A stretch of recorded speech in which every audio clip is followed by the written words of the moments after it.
dans la casserole des haricots qui vont servir de base à des beignets. Celle qui tient le pilon, c'est Solange, chef cuisinière installée au Brésil, à Bahia plus précisément. Elle est l'invitée de Daniel, elle aussi brésilienne, mais marseillaise depuis 2 ans et chef au restaurant Abocado.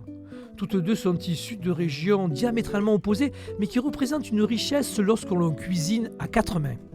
Minas Gerais, mon état, il n'a pas la côte de la mer. En fait, on est dedans le pays. Il a vraiment une cuisine vraiment terreuse. Il y a beaucoup de porc, de viande. Et en fait, Solange vient de Bahia, c'est vraiment à côté de la mer. Il a beaucoup de fraîcheur, beaucoup de fruits de mer. Et l'idée, c'est fait cette mélange.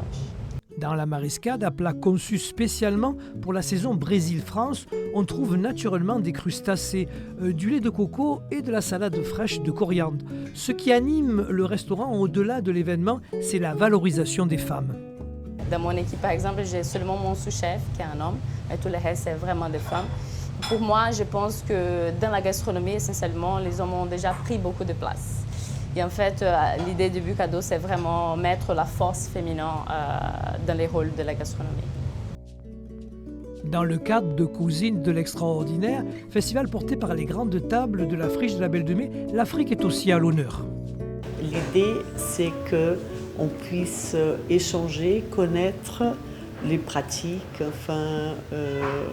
ce que les autres font de différents pays, parce qu'on sait qu'on n'a pas une Afrique, on a des Afriques. En novembre, 3 chefs cuisiniers se rendront à leur tour à Bahia afin d'expérimenter de nouvelles saveurs, tester de nouveaux produits, car c'est bien connu, les nouvelles terres culinaires n'ont pas de frontières.